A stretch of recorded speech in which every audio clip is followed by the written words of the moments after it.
And today we will be cutting hay and starting on the left side of the farm, which is the bigger half. There's some baler killers I was fighting. What I'm doing right now while the tractor self-fuels is trying to find a hammer. I had a hammer sitting on the back of my tractor when I started raking this. I don't know why I left it on there. I had my hand on it, holding it on the back of the tractor till I crossed that ditch there, and just dropped the rake and started raking, not thinking nothing of it. And then I realized later, oh, yeah, I had a hammer back here. Oops. So it was the hammer that I'm supposed to use to, yeah, there's my pitiful job. You can see where the windrow was. The baler teeth need replaced terribly bad. That'll be a winter video of replacing the baler and going through bearings and everything like we did on the square baler a couple years ago. Believe it or not, as old and crummy as our square baler looks, the inside of it is brand new. Slides, plunger, bushings, chains, bearings and pulleys and all. So stick with me and maybe I'll find this hammer, and if I don't, either way I'll be cutting hay here in about 10 minutes. Yeah, no luck on the hammer. My guess is I'll find it next time I mow that field. Might be next year. I don't know if I'll come back for a second on all of it. Still got probably at least 35 acres where we're about to go to cut for first cut. Then I want to get possibly this field, the next field back, and one over to the right for second cut. But I got to get this thing unhooked and get rolling. Well, it's official. We are on the left side of the farm, and I'll have to move some equipment around that I haven't used this year, and I'm gonna get off and turn it off. I didn't realize it was still turned on, but heck, it's turning. Oh, it might be off. Might have just been sticky. So that's our International number 5 rake. I've got to get moved out of the way. Then I've got a tedder we have to move, and I guess we'll get back to you when we get hooked up to the mower. Yeah, so I just shuffled around that rake, but this is maybe a little better picture, and it goes down way on down a hill. But yeah, that's a International number 5 rake. Back a few years ago when we were cutting all of our hay with an International Cub Lowboy, it's a Farmall Cub. It's new enough to where it says International, but it's still a red one. I bought that rake to match it because that is the rake that you would have bought brand new to use with the Cub. So it does a really good job. The only thing I don't like, it's got the crazy wheels in the back, and the bearings are shot. There is no replacing those guys because it's so old. And well, it's made it to where you can't tow it down the road. It works good. You have big teardrops at the end, so you always have to clean up your windrows, you know, on the outside of the field. But the plan was for me to use that rake with this tractor and use that wheel rake on the B275. If you've seen the videos where we have a B275, it's not at the hay property. Don't know if that'll happen yet this year, if we'll actually get it out here and work it here or not.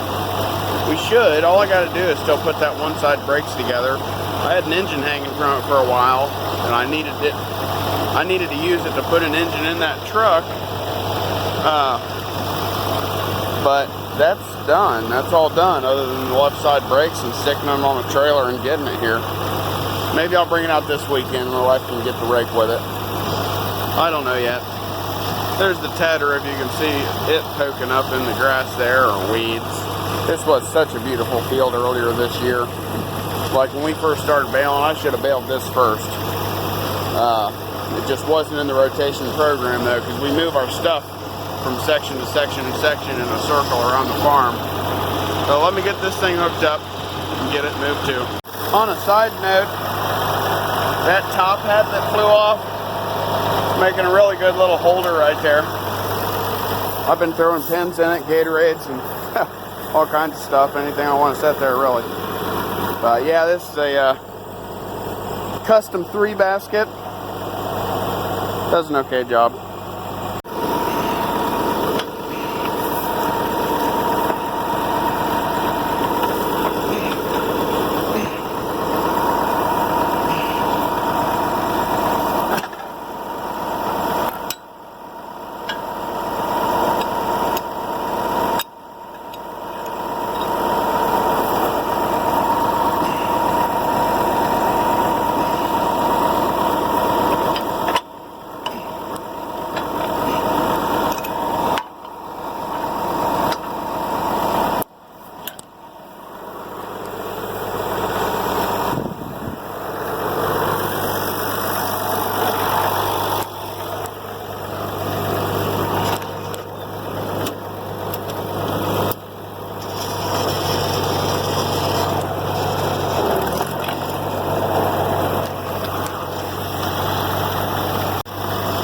Yeah, so I'm just going to park this guy beside the rake up here because I have not had to use it yet this year.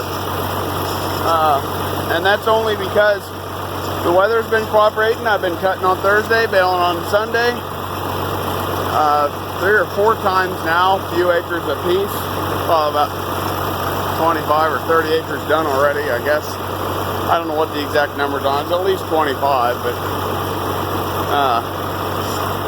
but yeah, I typically don't use the tedder unless it's getting to where I have to. Working a full-time job, that means the grass is out there for 4 days anyways. Now if I could cut in the morning, ted the next day, and then rake it and bale it on the 3rd day, I would do that. But I can't ever cut in the morning. It's after work. It's after work right now, about 6 o'clock. Probably 5:45 on Thursday. Needs to be a routine. But yeah, I got the tedder. I should convert it to just a 2 basket because with it missing that 1 basket, it kind of does some funny stuff. Let's see, make this gate here. Oh yeah, we got it. If it was a 4 basket, it wouldn't have made it, I'll tell you that. And we'll just stick it here. I'll get back with you. Well, there's our new hydraulic line. Had to replace because I left it hooked up. Drove away from the mower a couple weeks ago. But we got her hooked up here, and today's hammer is round baler pin.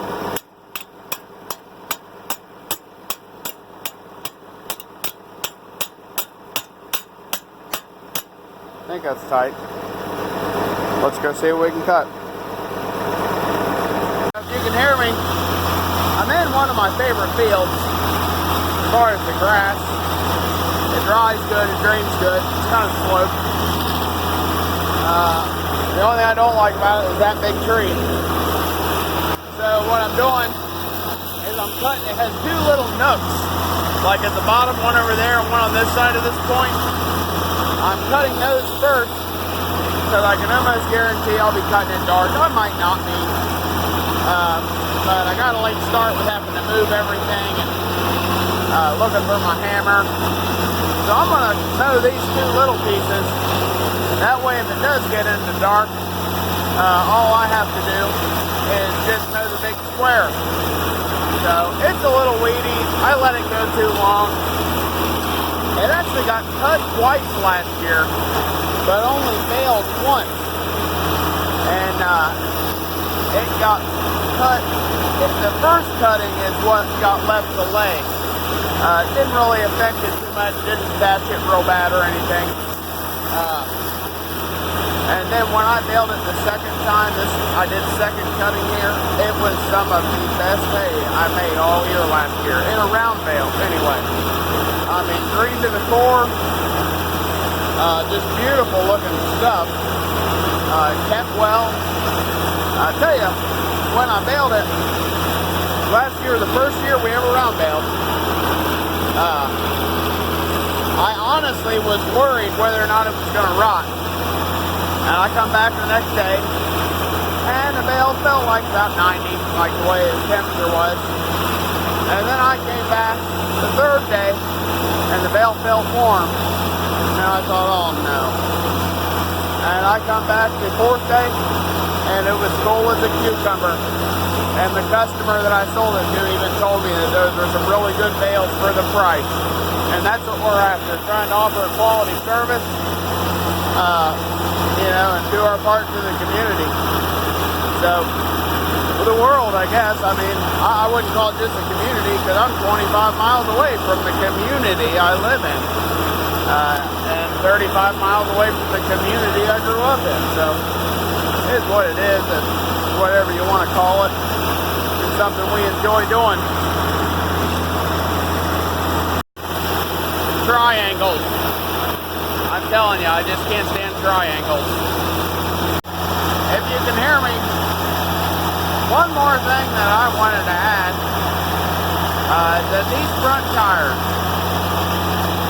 Jacob Boehm was thinking of me and picked these front tires up at a sale for me, and I wanted them exactly for going hay. After, this tractor at all, really, because after we put the big 436 cube diesel in it, it had 7.520s. It was set up for tobacco. And the little pizza cutters, well, they would just scoot. They would just skip. And these big tires, they don't do that at all. You might leave a little bit bigger of a rut when you're turning in some soil, like when you're, you know, like when I'm planting beans and stuff. But I can actually turn on top of this wet grass I'm cutting down.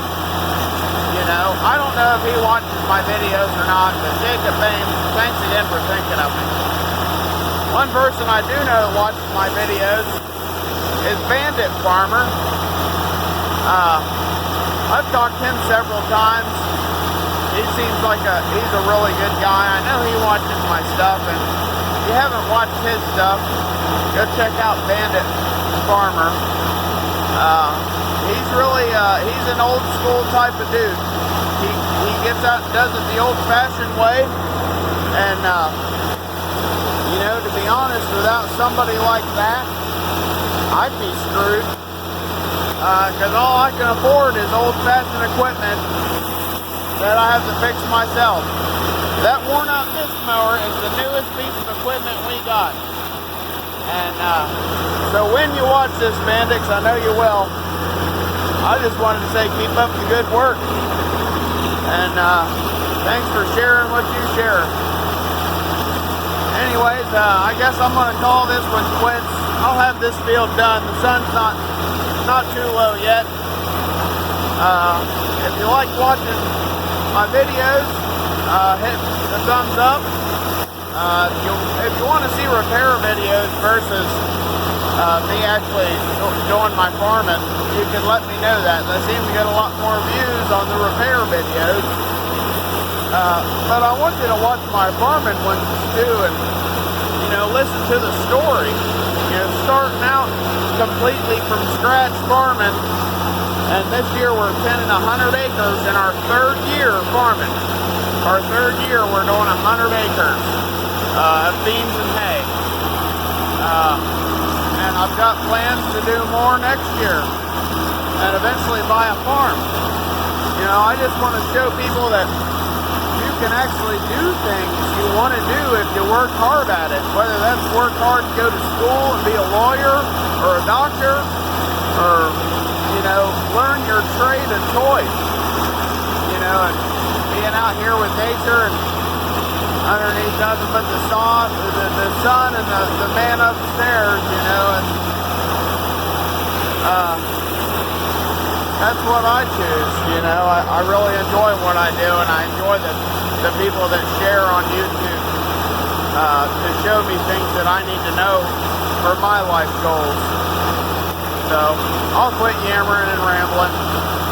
Like I said, I appreciate it if you watch to the end, and let me know what kind of videos you want to see, and give me the thumbs up, guys. Thanks.